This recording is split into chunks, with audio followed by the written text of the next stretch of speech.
Okey, baik, kita sambung lagi sesi pembelajaran kita untuk subtopik yang seterusnya, iaitu vibration instrumentation, dalam chapter yang ketujuh, vibration measurement and hand-arm vibration. Dan dalam vibration instrumentation, benda yang paling penting sekali para pelajar perlu tahu adalah para pelajar perlu mengenal salah satu equipment ataupun satu device yang dinamakan vibration transducer, ataupun dalam layman termnya ianya dipanggil sebagai accelerometer. Dan accelerometer ini unit yang akan dihasilkan adalah meter per second squared. Dan accelerometer ini basically ianya mempunyai general purpose type, miniature type and others type. For example, untuk general purpose type, sensitivity apa yang para pelajar boleh lihat di sini adalah daripada 1 hingga 10 microsy per meter per second, power of 2, and then the weight is 10 to 50 grams, and then the frequency range is from 0 to 12,000 Hz. Dan apa sebenarnya apa parameter yang perlu para pelajar tahu untuk menilai suatu accelerometer itu adalah bergantung kepada 3 parameter yang saya nyatakan dalam slide ini, iaitu first sekali adalah sensitivity. Berapa tahap respon. Sebab apa? Accelerometer ini digunakan untuk mengukur respon suatu machinery. So machinery itu akan berputar dan para pelajar akan meletakkan satu accelerometer, dan accelerometer ini akan merespon terhadap getaran yang terhasil oleh machinery. Dan seterusnya, weight adalah kena make sure that the weight is not more boleh menyebabkan kesan secara langsung bila mengambil pengukuran. Contohnya para pelajar hendak mengukur getaran yang daripada alat yang kecil, contohnya microelectronic device, so tak sepatutnya meletakkan accelerometer yang terlampau besar, sebab bila letak accelerometer terlampau besar ianya boleh menyebabkan kesan penambahan berat. Sebab pelajar kena ingat bahawa satu getaran itu pastinya akan melibatkan dua variable yang penting, iaitu mass, acceleration dan stiffness. Dan seterusnya yang terakhir ni adalah frequency range. Frequency range ni pada perlu tahu. Okey, operating RPM suatu machinery itu berapa? So macam mana para pelajar nak mengetahui operating RPM suatu machinery? Lihat kepada nameplate. Basically kalau biasanya kita akan gunakan di industri, akan gunakan tachometer. Kita akan menggunakan laser dan kita akan dapat tahu okey berapa revolution per minute dalam suatu machinery yang berputar. Sebab tu kita menilai sebab apa frequency range ini akan menentukan jenis accelerometer yang kita akan gunakan. Kalau untuk case ni, general purpose basically adalah 0 hingga 12,000 Hz. Revolution boleh convert kepada Hz. Iaitu saya dah terangkan untuk chapter awal. Dan seterusnya yang kedua adalah miniature type. Miniature type pun kalau ikutkan dari sini, dia punya nilai dia adalah lagi kecil. So dia punya sensitivity dia adalah lagi bagus. Dia bergantung. Bukannya jadinya even though vibration sikit saja, displacement yang terhasil ianya akan ada respon lah. Sebab apa sensitivity dia terlampau tinggi.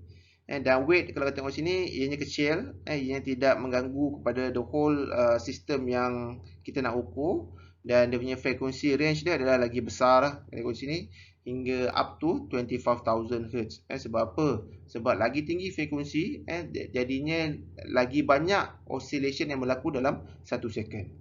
Okey, dan ada type of accelerometer. Untuk yang pertama ini adalah triaxial measurement. Triaxial basically ianya akan mengukur pada 3 aksis lah. Aksis Z, Y dan X. Dan yang kedua ni adalah permanent. Permanent pun biasanya memang ada di industri, memang diletakkan di bearing, sebab mereka nak tahu tahap kesihatan ataupun tahap reliability of bearing, supaya bearing tersebut dapat beroperasi pada tahap yang optimum, diletakkan secara permanent, dan biasanya ianya melibatkan online monitoring. Dan yang ketiga adalah kalau ikutkan sini, jenis accelerometer pembesar basically adalah untuk mengukur environmental vibration. Diletakkan di building-building, berdekatan dengan building, terutamanya di building yang berhampiran dengan construction area dan sebagainya. Dan untuk accelerometer yang keempat, ianya lebih kurang sama juga dengan calibrator. untuk memastikan bahawa accelerometer tersebut berfungsi dengan baik. Sebelum pre and post measurement perlu vibration analyst perlu menjalankan ataupun melaksanakan proses calibration pada accelerometer yang digunakan. Dan yang terakhir ni adalah lebih kepada high shock measurement ataupun nak buat hammer test, impulsive test. Ianya menggunakan ada jenis accelerometer yang digunakan. Okey, kalau ikutkan kat sini example of accelerometer ada banyak dekat industri, terlampau banyak bagi saya, dan yang ini adalah salah satu contoh-contoh gambar dia lah. Okay, so seterusnya untuk setup the environmental vibration.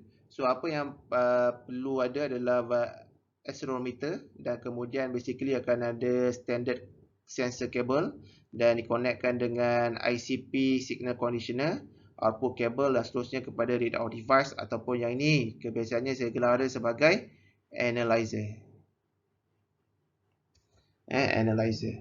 Dan yang dulu split ICP sensor signal conditioner dengan readout device ni dia split, tapi sekarang ni dah mudah. Ada accelerometer connect dengan wire, connect dengan analyzer, so boleh dapatkan nilai getaran pada suatu machinery ataupun pada suatu device. Yang ini adalah secara generalnya. Sebab tu pentingnya ada accelerometer, ada wire yang connect between the accelerometer dengan analyzer, dan analyzer basically perlu di-calibrate untuk menghasilkan data collection ataupun data yang reliable. Kedua-dua analyzer dan accelerometer ini perlu di-calibrate oleh calibrator sensor ataupun supplier ataupun manufacturer. Kalau di Malaysia ini basically nak calibrate suatu equipment itu perlu makmal tersebut perlu ada sijil akreditasi makmal Malaysia SAMM 17025. Okey, so yang ini adalah accelerometer mechanical model. Kalau ikutkan kat sini, apa yang saya ajar pada pelajar akan lihat. Yang ini adalah first degree of freedom system. Basic, very fundamental. Apa yang membezakannya adalah base motion sahaja, iaitu ianya getaran yang terhasil adalah daripada base. Sebab apa? Sebab accelerometer pelajar akan letakkan machinery ini akan menghasilkan getaran, dan apa yang bergetar adalah base accelerometer saja yang akan bergetar. So dalam accelerometer ianya mempunyai seismic mass, dan in between seismic mass dengan base ianya ada stiffness materials. Konsepnya sama. Yang ini kita boleh assume sebagai M, yang ini kita boleh assume sebagai K. Dan to define the natural frequency of accelerometer, sebab every structure in the world have their own natural frequency including the accelerometer. So we need to justify need to determine the natural frequency of the accelerometer using the same formula, which is square root of K over M or omega N. If convert to Fn, you need to multiply with 1 over 2 pi. So daripada natural frequency, penilaian natural frequency, kita akan dapat tahu di mana berlakunya resonance pada accelerometer tersebut Fn. Sebab tu engineer kena tahu frequency range. Yang ni adalah frequency range ataupun operating ataupun frekuensi yang kita nak ukur. Kalau boleh jangan berlaku di mana natural frequency berada dalam frekuensi range yang kita nak ukur lah. Okey, dan yang ini adalah contoh accelerometer frequency range consideration. Kalau ikutkan kat sini, seperti yang saya terangkan tadi, yang ini adalah useful range. So yang ini adalah resonance frequency yang berlaku kepada accelerometer tersebut. Kalau boleh kita cuma ukur dalam range ini sajalah.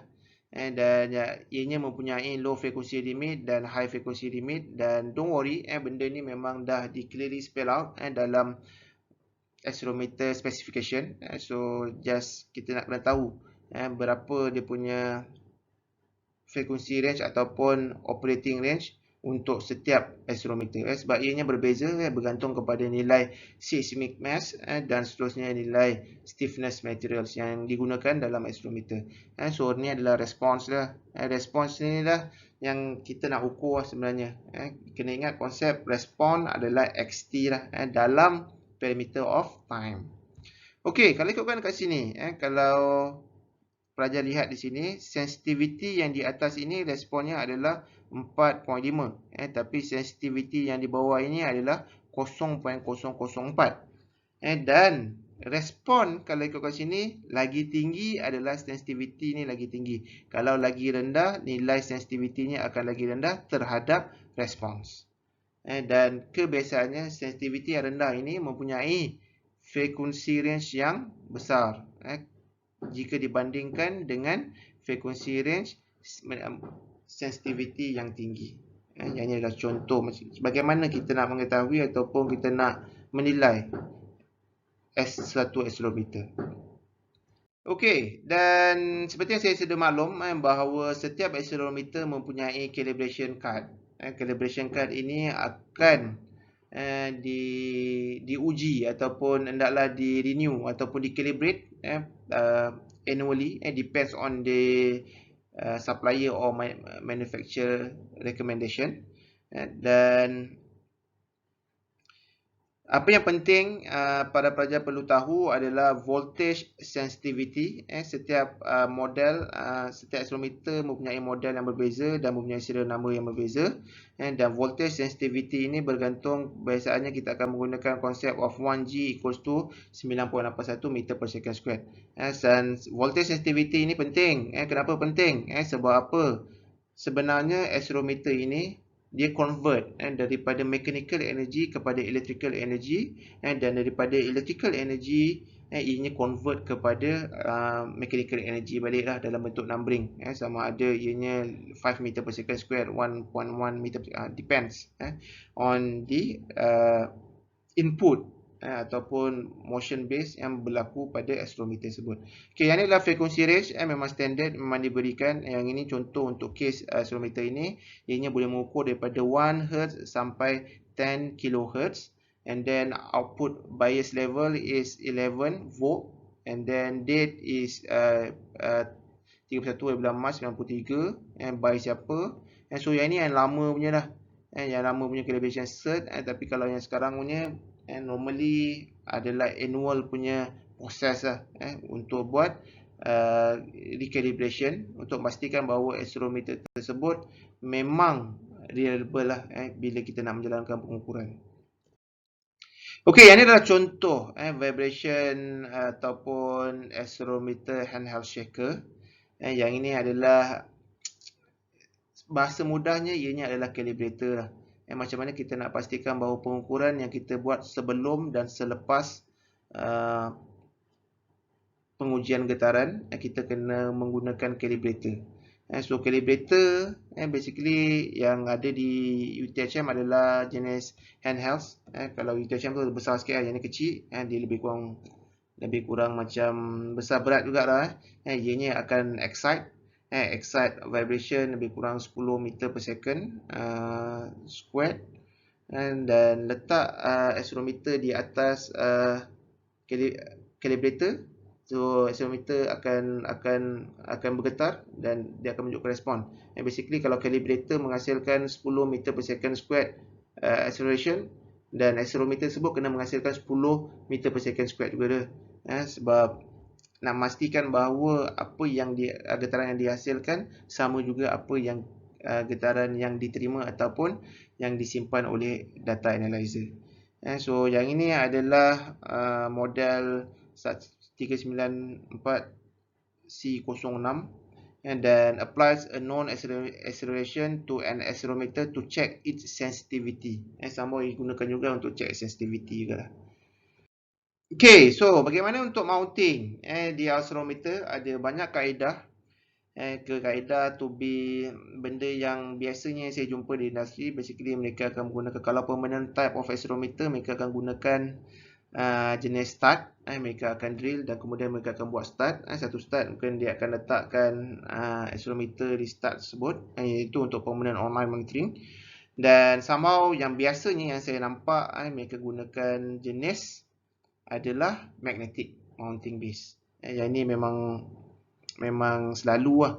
Sebab sama orang yang buat vibration analyst ni, mereka bukannya kerja full time ataupun bukannya duduk di bawah company, mereka duduk di bawah kontraktor. So kontraktor basically ianya datang mungkin sebulan sekali, mungkin 6 bulan sekali, depends on the requirement daripada klien lah. Depend daripada standard yang telah ditetapkan oleh manufacturer ataupun supplier. Okey, kalau pelajar-pelajar lihat di mana dalam cara bagaimana untuk meletakkan accelerometer ini, basically yang dulu saya belajar dalam menggunakan adhesive mounting base ni. Kita letak wax, beeswax, kemudian kita tampal dekat bearing motor, kemudian tapi kadang-kadang ianya bergantung lah. Kalau cara tampalan gam yang kamu gunakan tu kuat, so accelerometer tu akan permanently dekat situ lah. Tapi kalau beeswax tu tak kuat, so boleh juga tercabut juga. So jarang saya nampak sekarang ni current practice, tapi in term of research memang mereka menggunakan adhesive mounting base ni. Okey, yang kedua seperti yang saya terangkan adalah magnetic mounting base. Magnetic ni memang kuat. Magnetic dia nak cabut pun agak susah. Dan ada kaedah dia macam mana nak cabut lah. Mungkin kena pusingan sikit, kena bagi angle sikit, kemudian baru cabut. Kalau kamu tarik vertically memang tak boleh lah. Sebab apa, mereka perlu ada connection ataupun magnetic field yang cukup kuat untuk memastikan bahawa vibration yang terhasil daripada machinery tiada losses. Maksudnya kalau machinery tersebut menghasilkan 5 meter per second square, make sure di accelerometer tu pun menerima 10 per meter per second square. Dan mounting stud, yang ini kalau permanent monitoring, ada banyak jenis. Yang ini inch, berapa inch, doktor banyak jenis. Dan yang kebiasaannya yang saya gunakan untuk kajian PhD saya adalah triaxial mounting adapter. Yang ini nak letakkan contohnya, takkan nak letakkan accelerometer tu dekat tangan sini kan. So dia mesti ada dia punya adapters lah untuk letakkan kat tangan. Okey, accelerometer tu akan berada dekat depan.